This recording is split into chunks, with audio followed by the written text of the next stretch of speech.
Բարոն վարչապետ, մեր կյանքի ընթացքին այնքան անգամ խաբված ենք, այնքան անգամ հիասթափված,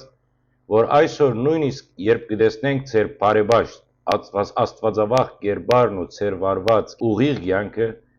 առաջին զգացումը դարձյալ կասկածն է։ Մտածենք, միթե նաև դուք մեզ կխաբեք, բայց եթե այս հալ խաբեություն է, պետք է խոստովանենք, այս տեսակի խաբվածությունը նույնիսկ հաճելի է։ Քանի որ երբեք չենք մտածած,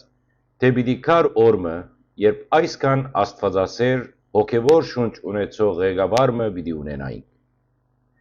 Եթե հանկարծ դուք իսկապես մեզ կխաբեք, ապա մենք կերազենք, որ այս խաբվածությունը երկար տևե ու չվերջանա։ Թող այդ ճակերտյալ խաբելը մնա մինչև վերջ, որովհետև դարիներ շարունակ երազած ենք ունենալ այնպիսի իշխանություն, ինչպիսին որ այսօր կտեսնենք ձեր անձի մեջ։ Մենք այնքան խաբված ենք աշխարհիկ գետնի վրա ու նույնիսկ հոգևոր, որ հիմա նույնիսկ մեր եկեղեցու ներսն ալ կխաբվենք։ Այնտեղ, ուր երբեք չպիտի կասկածեինք, ուր իրավունք չունեինք ոչ դադամսելու, ոչ խաբվելու,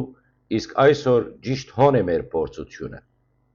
Եկեղեցին, որ պետք է բահեր մեզ փորձութենեն, դարձած է մեր փորձության կետրոնը։ Ահա ինչու է, որ այս նամակը կգրենք բաց, ուղիղ եւ առանց շրջանցելու։ Բարոն վարչապետ, մենք կփապակենք ու կերազենք,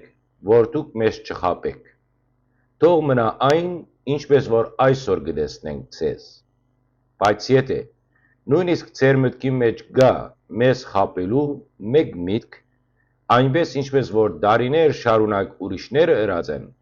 ապա քոնե ընեք այն ձևովը,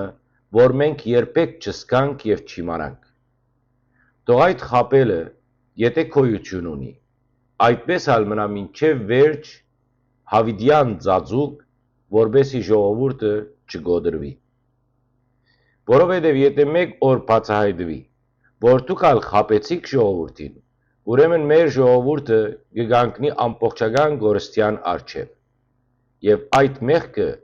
այո, այդ մեղքը ձեր վիզին պիտի ելա։ Աստված պիտի պահանջե մեր արունը, ոչ միայն հայրապետեն, այլ նաև բոլորեն, որոնք ժողովուրդը հաստուցին այս վատ վիճակին։ Բարոն վարչապետ, մեր վերջին վստահությունը,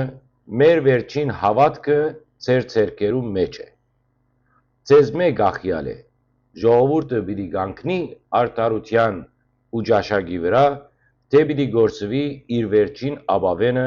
եւ լիովին հանձնվի խավարին։ Հարկանքով Հայաստանի Հանրապետության հիասթափված, բայց դեռ իր հավատքը չգործընծուցած քաղաքացի։